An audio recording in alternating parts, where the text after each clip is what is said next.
GS of all exam की कक्षा में आप सभी बच्चों का स्वागत। आज का पहला प्रश्न है मन्नार की खाड़ी। मन्नार की खाड़ी बढ़िया से देखिए, पाक जल डमरू मध्य किसके बीच में है? भारत और श्रीलंका के बीच में है। मन्नार की खाड़ी पाक जल डमरू मध्य, मन्नार की खाड़ी पाक जल डमरू मध्य भारत और श्रीलंका के बीच में। अब आइए यहाँ नक्शे पे देख लीजिए, यह है गल्फ ऑफ मन्नार। मन्नार की खाड़ी, मन्नार की खाड़ी ये पाक वे, पाक जल डमरू मध्य, ये दोनों किसके बीच में है? भारत और श्रीलंका के बीच में।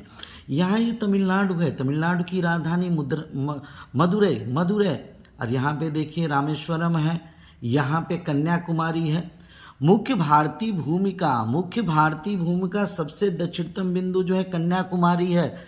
अगर उस तरह से भारत का दक्षिणतम बिंदु जो है पूछा जाता है तो इंदिरा पॉइंट है जो निकोबार द्वीप समूह में है, वो बाद में आपको जो है पता चलेगा अंडमान निकोबार द्वीप समूह में। यहाँ पे हम पाक स्ट्रीट और गल्फ ऑफ मन्नार की बात कर रहे हैं। तो मन्नार की खाड़ी पाक जल डमरू किसके बीच में है? भारत और श्रीलंका के बीच में। बहुत इंपॉर्टेंट ये क्वेश्चन है भैया। और मुख्य भूमिका, बहुत इंपॉर्टेंट, मुख्य भूमिका सबसे दक्षिणतम बिंदु अगर परीक्षाओं में पूछा जाता है तो कन्याकुमारी। अब भारत का पूछा जाएगा तो निकोबार द्वीप समूह का इंदिरा पॉइंट। और यहाँ पे तूतीकोरन बंदरगाह भी पूछा जाता है परीक्षाओं में। तूतीकोरन बंदरगाह तमिलनाडु में है, तूतीकोरन बंदरगाह तमिलनाडु में है। अब दूसरा, बहुत से कम लोग इस प्रश्न को सुने होंगे। अब अकाबा की खाड़ी, बहुत इंपॉर्टेंट क्वेश्चन है, पहले देख लेते हैं। अकाबा की खाड़ी, अकाबा की खाड़ी जो है किन किन देशों में स्थित है? मिस्र की राजधानी काहिरा, इजराइल की राजधानी यरूशलेम, जॉर्डन की राजधानी अमान, सऊदी अरब की राजधानी रियाद। ये जितने भी देश आप देख रहे हैं, अब यहाँ पे आ जाइए, आप देख लीजिए। ये जो है गल्फ ऑफ अकाबा है, गल्फ ऑफ अकाबा है। ये आपका जो है रेड सी है, रेड सी जिसको हम लाल सागर कहते हैं। ये आपका स्वेज कैनाल है, स्वेज कैनाल बहुत इंपॉर्टेंट है, सबसे महत्वपूर्ण नहर, सबसे व्यस्ततम नहर स्वेज कैनाल है। आपको रेड सी तो दिखाई दे रहा है लेकिन भूमध्य सी नहीं दिखाई दे रहा है, भूमध्य सागर आपको नहीं दिखाई दे रहा है। तो स्वेज कैनाल जो है भूमध्य सागर और लाल सागर को जोड़ती है। ये जो है बहुत महत्वपूर्ण क्वेश्चन है। गल्फ ऑफ अकाबा अगर देखें तो ये आपका सऊदी अरब है, आप देख ही लिए। ये आपका इजिप्ट मिस्र है, मिस्र की राजधानी काहिरा। और उसके बाद यहाँ जॉर्डन की राजधानी अम्मान, ठीक है। और यहाँ पे इजराइल है, इजराइल की राजधानी यरूशलेम, सबसे पवित्र भूमि कही जाती है इजराइल। तो यह अकाबा की खाड़ी बेटा आपको पक्का याद रहेगा। हालांकि ये खाड़ी जो विश्व के नक्शे में उतना महत्वपूर्ण तरीके से नहीं दिखाई देगी, लेकिन तभी हमने जो है इसका स्क्रीनशॉट लिया है और हम देखिए कितना बढ़िया तरीके से आपको बताया जा रहा है। यहाँ बेटा जीएस बताया नहीं जाता है, पढ़ाया नहीं जाता है, बल्कि सिखाया जाता है। एक बार 30 दिन की आप वीडियो देख लीजिए ज्योग्राफी का, आपको पूरी ज्योग्राफी आ जाएगी। आप कहेंगे कि वाह कितना बढ़िया तरीके से बताया गया है, और अपने दोस्तों के बीच में शेयर भी करिए। अब अगला प्रश्न देखते हैं। आंध्र प्रदेश का विजयवाड़ा शहर कृष्णा नदी पे। बेटा मैं कृष्णा नदी आज नहीं दिखाऊंगा, मैं पहले वीडियो में दिखा चुका हूं कृष्णा। कोयना भी उसकी सबसे महत्वपूर्ण सहायक नदी है कृष्णा नदी। आंध्र प्रदेश का विजयवाड़ा शहर कृष्णा नदी पे बना है। और कृष्ण भगवान कहते हैं कि आंख मत, महाबलेश्वर से कृष्णा नदी निकली है। मैं फिर दोहरा रहा हूँ, आंध्र प्रदेश, कर्नाटक, महाराष्ट्र, तमिलनाडु, आंख मत कृष्णा नदी इन राज्यों से होके बहती है। और अगला क्वेश्चन भी काफी इंपॉर्टेंट है। नागार्जुन सागर बांध कृष्णा नदी पे, कृष्णा नदी कहाँ पे? नागार्जुन सागर बांध। कृष्णा नदी तो 4 जगहों पे, लेकिन नागार्जुन सागर बांध कहाँ पे? आंध्र प्रदेश और तेलंगाना की सीमा पे। पहले तो केवल आंध्र प्रदेश था, लेकिन जब तेलंगाना का गठन हुआ तो आंध्र प्रदेश और तेलंगाना की सीमा पे कृष्णा नदी। अब कृष्ण और अर्जुन का जबरदस्त संबंध है, इसलिए तो ये तो कभी आपको भूलना ही नहीं चाहिए कि नागार्जुन सागर बांध कहाँ है। तो आपका जवाब होगा कृष्णा नदी पे। अब आते हैं बेटा जम्मू कश्मीर की राजधानी, सबको मालूम है श्रीनगर, ठीक है। जम्मू कश्मीर 2 भागों में बटा, आपको मालूम ही है। सबसे ऊपर जो है पहले जम्मू कश्मीर हुआ करता था, लेकिन आज जो है लद्दाख है। जम्मू कश्मीर की राजधानी श्रीनगर, झेलम नदी पे। बैरीनाग झील। और आप बताइए, यह भी आपको याद रहेगा भैया कि झेलम नदी कहाँ से निकलती है, तो झेलम नदी बैरीनाग झील से। और आप ही बताइए, कोई नाग तो वैसे भी शत्रु होते हैं, वैरी होते हैं, और किसी को काट लेंगे तो उसे कितना झेलना पड़ता है। इस नाते यह भी आपको याद हो जाना चाहिए कि बैरीनाग झील से झेलम नदी निकलती है। और सिंधु जल समझौता जब 1960 में हुआ था, मैं बता चुका हूँ, तो सिंधु जल समझौता में जो है झेलम, चिनाब, सिंधु उनकी नदियाँ थी, सतलज, रावी, ब्यास हमारी नदियाँ हैं, और श्रीनगर जो है झेलम नदी के किनारे स्थित है।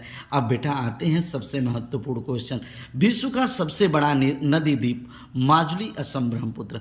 कल मैंने ब्रह्मपुत्र नदी तंत्र को आप लोगों को बताया था। और ब्रह्मपुत्र, आप खुद सोचिए कि इतनी बड़ी नदी, और उस बड़ी नदी में एक माजुली है, माजुली एक स्थान है, माजुली नदी द्वीप। उस बड़ी नदी में माजुली के लिए क्या है कि उस नदी में वह द्वीप है, और द्वीप उसे कहते हैं जिसके चारों तरफ पानी हो। नदी में भूमि है, उसके चारों तरफ पानी है। ये भारत का ही नहीं, एशिया का नहीं, बल्कि विश्व का सबसे बड़ा नदी द्वीप माजुली, असम, ब्रह्मपुत्र में है। अब आते हैं बेटा अगले क्वेश्चन की तरफ। उकाई बांध कहाँ है, बहुत इंपॉर्टेंट है, गुजरात राज्य में ताप्ती नदी। मैं आपको बता चुका हूँ, नर्मदा, ताप्ती, माही, लूनी, साबरमती, मैं बता भी चुका हूँ कि ये नदियाँ जो है कहाँ पे, कच्छ की खाड़ी में गिरती है। और उकाई बांध जो है उसी ताप्ती नदी पे गुजरात राज्य में बनाया गया है। अब भैया सबसे महत्वपूर्ण क्वेश्चन, जो पहली बार हो सकता है कि आप सुन रहे हो, कलनई के नाम से जाने जाने वाला बांध, ग्रैंड एनिकट बांध कहाँ पे, कावेरी नदी पे, तमिलनाडु के तंजावुर जिले में, चोल राजा करिकालन ने। तो भैया कावेरी नदी, अब आइए यहाँ पे हम देख लेते हैं, ये आपका जो है कलनई बांध है, कलनई बांध है भैया। इसको चोल राजा जो है करिकालन ने बनाया था। कलनई बांध को चोल राजा करिकालन ने, जो इस समय ये द्वितीय शताब्दी में बना था, कावेरी। और कावेरी के बारे में आप जानते हैं ना, कावेरी नदी, देखिए कावेरी नदी है भैया, इसको दक्षिण गंगा कहते हैं। इसको हम भैया क्या कहते हैं, दक्षिण गंगा कहते हैं, इसको हम दक्षिण गंगा कहते हैं। और दक्षिण भारत की गंगा गोदावरी को कहा जाता है, सबसे दक्षिण में है, इस नाते दक्षिण गंगा, दक्षिण भारत की गंगा गोदावरी, ठीक है। यह इन नदियों को भी मैं बता चुका हूँ, तमिलनाडु के तंजावुर जिले में चोल राजा करिकालन द्वारा बनाया गया ये कलनई बांध, जिसको ग्रैंड एनिकट बांध भी कहा जाता है, ये दूसरी शताब्दी में बना था और आज भी ये है। और सिंचाई तथा अन्य सुविधाओं के लिए ये बांध जो है बहुत महत्वपूर्ण है। एक बार देख लीजिए, आपके दिमाग में पूरी तरह से इमेज आ जाए। अब आते हैं बेटा, बहुत इंपॉर्टेंट क्वेश्चन है, भारत का सबसे लंबा बांध हीराकुड बांध। बेटा लंबा, ऊंचा और बड़ा में कंफ्यूजन बच्चे बहुत होते हैं, तो सबसे लंबा बांध जो है हीराकुड, हीरा वैसे भी महान होता है, तो हीराकुंड महानदी पे उड़ीसा में, ठीक है। और फिर उसके बावजूद बेटा भारत का सबसे बड़ा बांध भाखड़ा नंगल बांध, आइए हम दिखा देते हैं। ये आपका भाखड़ा नंगल बांध है भैया, ये भाखड़ा नंगल बांध है, भाखड़ा नंगल बांध है। और ये आपका जो है क्या है, ये कौन सी नदी है, सतलज नदी है, ये आपका सतलज नदी है। कल बताए भी थे कि ब्रह्मपुत्र, सतलज, ठीक है, और सिंधु तिब्बत के मानसरोवर झील से निकली है। अब भाखड़ा नंगल बांध भारत का सबसे बड़ा बांध है, और यह बांध इतना बड़ा है ना कि जितना कंक्रीट इसमें लगी है ना बाबू, भाखड़ा और नांगल दो स्थानों पे, कि भाखड़ा टूट जाएगा तो नांगल से कंट्रोल किया जाएगा, उतने में आज विश्व की सारी सड़कें दोबारा बनाई जा सकती है। तो आप सोच सकते हैं ना कि भाखड़ा नंगल बांध कितना बड़ा बांध है, तो इसमें कोई कंफ्यूजन होनी नहीं चाहिए। अब भाखड़ा नंगल बांध इस समय जो है कहाँ पे है, पंजाब और हिमाचल की सीमा पे। अब और यहाँ का गोविंद सागर झील भी पूछा जाता है, वह भाखड़ा नंगल बांध से वो झील बनाई गई है, गोविंद सागर झील। बहुत इंपॉर्टेंट क्वेश्चन है। लेकिन ये टिहरी के बाद भारत का सबसे ऊंचा बांध है, तो पहला ऊंचा बांध कौन हुआ, टिहरी, उत्तराखंड में, ठीक है। तो भाखड़ा नंगल बांध जो है किस पे, सतलज नदी पे, ठीक है। हीराकुड बांध महानदी पे, और उसके बाद टिहरी जो है सबसे ऊंचा बांध। इस प्रकार से जो है आप जीएस को सीखने के लिए, आपको पढ़ाया नहीं जाता है बल्कि जीएस सिखाया जाता है, सीखने के लिए हमारे चैनल्स को सब्सक्राइब करें और दोस्तों के भी सब्सक्राइब करवाएं।